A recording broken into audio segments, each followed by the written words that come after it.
اچھا انسان بننے کے لیے آپ کو خود کوشش کرنی پڑتی ہے، جبکہ برا انسان بننے کے لیے معاشرے کی تمام قوتیں آپ کا ساتھ دیتی ہیں۔ دوسروں کے سہارے جینا چھوڑ دیں، کیونکہ پیدا ہی کھڑے ہونے کے لیے ہوئے ہو۔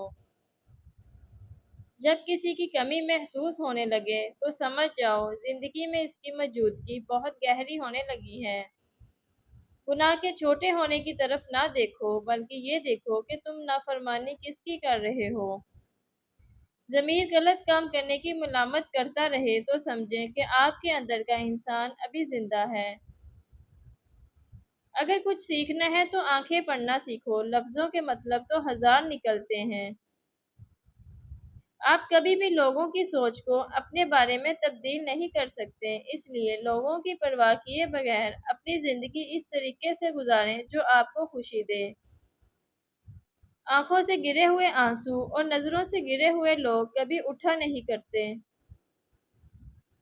لفظ ہمیشہ بے ذائقہ ہوتے ہیں، انہیں لہجہ ہی تلخ یا میٹھا بناتے ہیں۔ معافی کا مطلب گلے لگانا نہیں، بلکہ یہ عہد ہے کہ جو اذیت اس نے مجھے دی وہ میں نے اس کو نہیں دینی۔ اپنے اخلاق کو اس طرح بناؤ کہ جو تمہیں ایک مرتبہ دیکھے اور ملے وہ تمہیں 1000 مرتبہ دیکھنا اور ملنا چاہے۔ حاسد آپ کی نقل کرنے کی کوشش کرے گا، حالانکہ اس کے نزدیک آپ بہت برے ہیں۔ حاسد کو آپ کے نقصان سے دلی خوشی محسوس ہوگی۔ حاسد کے نزدیک آپ کی ہر کامیابی گڈ لک ہے، چاہے آپ نے اس کامیابی کے لیے کتنی ہی محنت کیوں نہ کی ہو۔ حاسد آپ کی ہر خوشی کے موقع کو خراب کرنے کی کوشش کرے گا، چاہے آپ کی خوشی کتنی ہی معمولی کیوں نہ ہو۔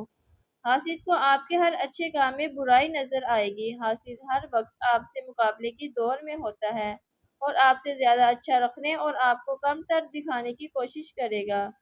حاسد آپ کی پیٹھ پیچھے دل کھول کر آپ کی برائی کرے گا۔ حاسد لوگوں کو آپ کے خلاف بھٹکانے کے لیے کسی بھی حد تک گر جائے گا۔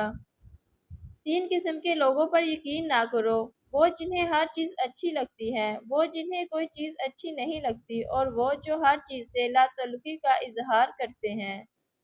ان کو دیکھیں جو آپ سے آگے ہیں اور پھر سیکھیں کہ وہ کیوں آگے ہیں اور پھر ان کا مقابلہ کریں۔